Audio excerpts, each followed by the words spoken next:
বাইরে রিমঝিম বৃষ্টি আর আমার হাতে গরম গরম খিচুড়ি ছাড়া কি জমে? গরুর মাংসের আমার হাতে এক প্লেট বৃষ্টির গরম দিনে গরম খিচুড়ি ছাড়া কি গরুর জমে? মাংস ভুনা, বাইরে রিমঝিম বৃষ্টি। আসসালামু আলাইকুম, কেমন আছেন সবাই? আমি চলে আসছি মিনি কিচেনে রান্না করার জন্য। আজকে বৃষ্টির দিনে আমি খিচুড়ি রান্না করব, খিচুড়ি আর গরুর মাংস রান্না করব আমার তাহমিনাস রান্নাবান্না চ্যানেলে। তো প্রথমে আমি চুলাটা অন করে হাঁড়িটা বসিয়ে দিচ্ছি। এরপরে আমি চুলাটার হিটটা আর একটু বাড়িয়ে দিলাম, যেহেতু আমি আজকে ভারী রান্না করব এই জন্য। এরপরে প্যানে আমি একটু তেল দিয়ে দিচ্ছি। তেলের মধ্যে এখন আমি পেঁয়াজ দিয়ে দিব।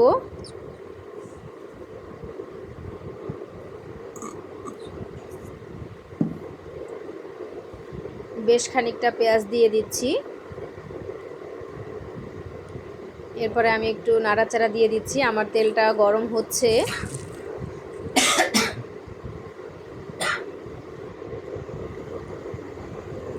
আমার পেঁয়াজটা কত সুন্দর ভাজা হচ্ছে, তেলটা কত সুন্দর গরম হয়ে গেছে। এখন আমি দিয়ে দেব একটা তেজপাতা, একটা দারচিনি, একটা লবঙ্গ আর একটা ছোট এলাচ।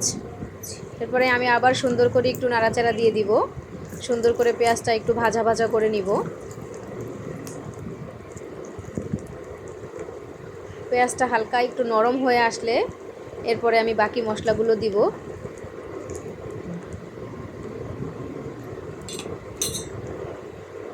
এখন আমি দিয়ে দেব আদা রসুন বাটা। বেশ খানিকটা আদা রসুন বাটা দিয়ে দিলাম।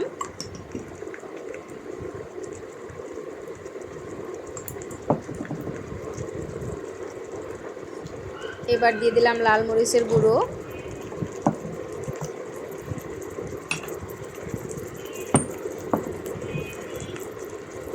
এখন দিয়ে দিব স্বাদ মতো লবণ।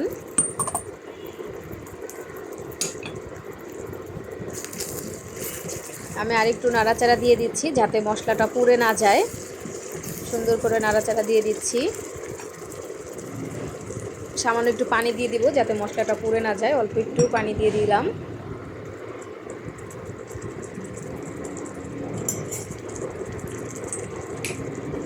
এখন দিব হলুদের গুঁড়ো।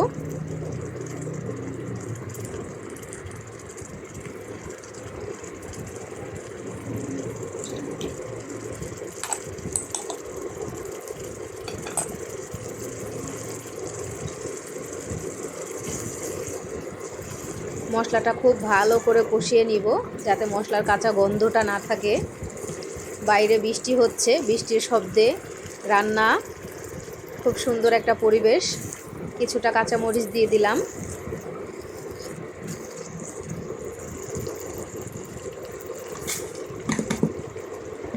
বৃষ্টি আর খিচুড়ি সেই সুন্দর কম্বিনেশন, আহা।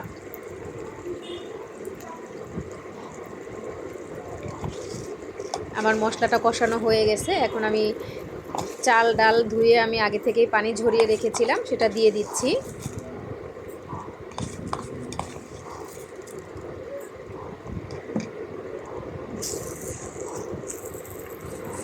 এটাকে আমি এখন খুব সুন্দর করে মিক্স করব।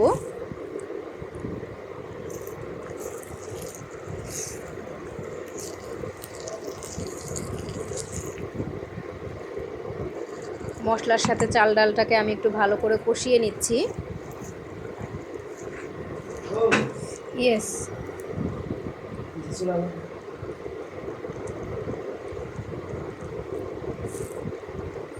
এ পর্যায়ে আমি পানি দিয়ে দিব। পানিটা আমি কাপ দিয়ে মেপে দিব যাতে আমার খিচুড়িটা সুন্দর ঝরঝরা হয়। আমি আজকে ঝরঝরা খিচুড়ি করব।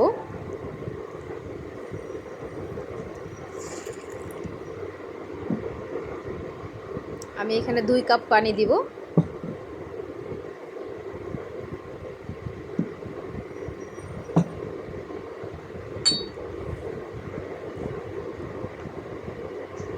এবার সুন্দর করে একটু নাড়াচাড়া দিয়ে ঢাকনা দিয়ে ঢেকে দিব।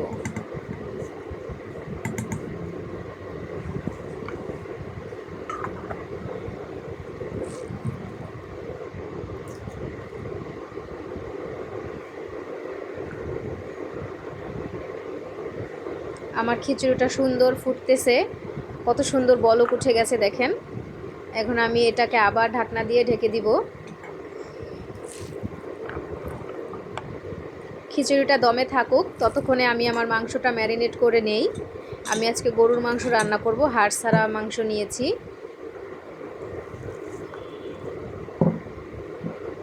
তো প্রথমেই আমি মাংসটা ঢেলে নিচ্ছি। মাংসটা আর আলুটা একসাথেই দিয়ে দিয়েছি, যেহেতু আমি খিচুড়ির সাথে খাবো, এর জন্য এটাতে কোনো ঝোল থাকবে না, ভুনা ভুনা করব। কিছুটা পেঁয়াজ দিয়ে দিচ্ছি।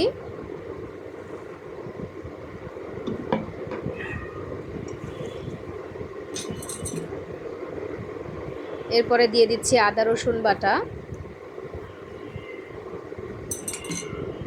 2 চামচ আদা রসুন বাটা দিলাম। এখন দিলাম ধনের গুঁড়ো,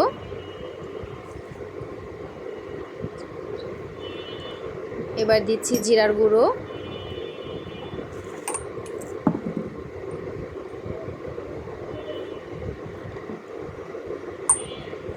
স্বাদমতো লবণ,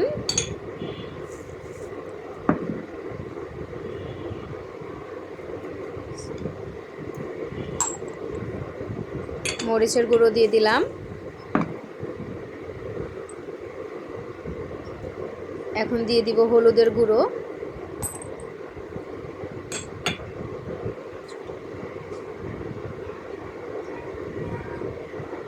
এই পর্যায়ে তেল দিয়ে দিলাম।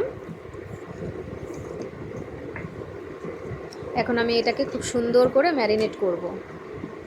আমার খিচুড়িটাও সুন্দরভাবে হচ্ছে, খুব সুন্দর ধোঁয়া উঠতেছে এবং খুব সুন্দর ঘ্রাণ বের হয়েছে। খিচুড়িটা ভাপে বসিয়ে দিয়ে এখন আমি মাংসটা চুলায় বসিয়ে দিলাম।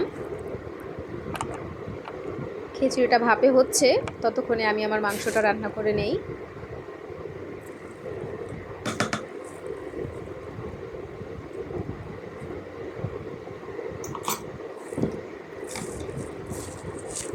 বৃষ্টির দিনে খিচুড়ি হলে একটু ভালোই লাগে। আমি পানি দেইনি, কারণ আমি এটা একদম ভুনা ভুনা করব, খিচুড়ির সাথে ঝোল খেতে ভালো লাগবে না, তাই। তো আমি একটু আবার সুন্দর করে নেড়ে চেড়ে দিচ্ছি। গরম হচ্ছে, এই তো কত সুন্দর ফুটে উঠেছে। মাংস থেকে যেই পানিটা বের হয়েছে, এই পানি দিয়েই আমার মাংসটা রান্না হয়ে যাবে।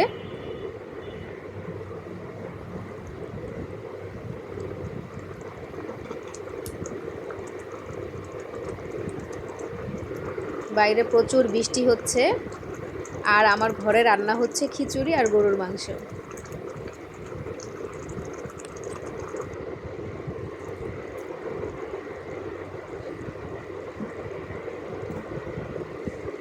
এ পর্যায়ে আমি একটু দেখব খিচুড়িটা কেমন হয়েছে। ও খুব সুন্দর হয়েছে, একদম চালগুলো খুব সুন্দর ফুটেছে, কত সুন্দর করে ঝরঝরাও হয়েছে সুন্দর। আমার মাংস রান্নাটাও প্রায় শেষ হয়ে আসছে। একটু নাড়াচাড়া দিয়ে দিচ্ছি, খিচুড়িটাকে উপর নিচ করে দিচ্ছি।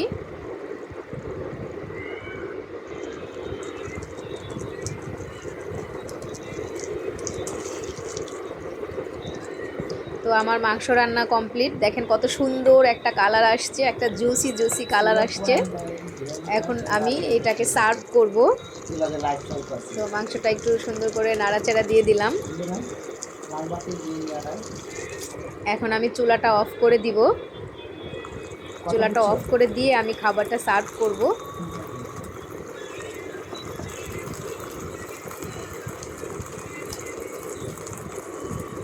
চুলাটা আমি অফ করে দিলাম ফাইনালি। দেখেন কত সুন্দর একটা কালার আসছে মাংসটার, একেবারে জুসি জুসি একটা কালার। তো আমি খাবারটা সার্ভ করছি। প্রথমেই খিচুড়ি নিয়ে নিলাম।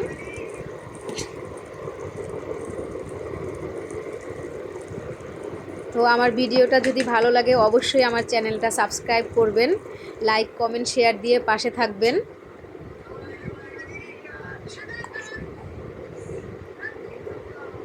মাংস নিচ্ছি।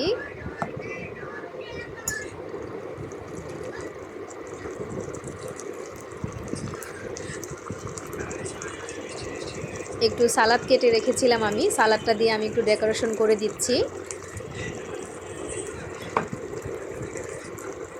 একটা লেবু, একটা পেঁয়াজ, একটা কাঁচামরিচ, 2 টুকরা শসা আর একটা টমেটো দিয়ে দিলাম। ঠিক আছে, আল্লাহ হাফেজ। আজকের মতো এই পর্যন্তই। ভালো থাকবেন, সুস্থ থাকবেন। আসসালামু আলাইকুম।